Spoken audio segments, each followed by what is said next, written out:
Hi, welcome back to our channel. ఈరోజు మనం oats శనగపిండి చీలా చూద్దాము. ఫస్ట్ ఒక బౌల్లోని 2 టేబుల్ స్పూన్ ఓట్స్ తీసుకుంది. నెక్స్ట్ 2 టేబుల్ స్పూన్ శనగపిండి తీసుకున్నాము.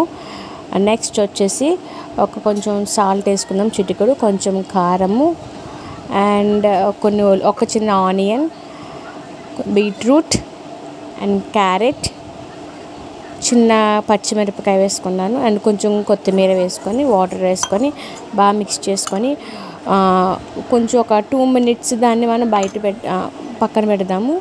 కొంచెం అదంతా మనకి ఒక అట్టు వేసుకునేంత కన్సిస్టెన్సీలా వస్తే చాలు. దానికి తగ్గట్టు నేను అక్కడ వాటర్ వేసుకొని నేను కలుపుకున్నాను.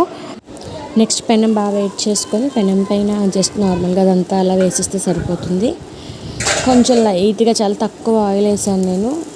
మనం వేసుకున్న చీల అంతా బాగా లోపల ఉన్న వెజిటేబుల్స్ అన్నీ బాగా కుక్ అవ్వాలండి, అప్పుడే చాలా టేస్టీగా ఉంటుంది అది. సో మూత పెట్టుకుని ఒక 2 minutes దాన్ని కుక్ చేసుకుంటే చాలు. చూసారా, నేను మళ్ళీ ఫ్లిప్ చేసేసుకున్నాను. చాలా నీట్గా వచ్చింది. అంతేనండి, ఎంతో హెల్దీ అయిన ఓట్స్ బేసన్ చీల చూసాం కదండి. Thank you for watching.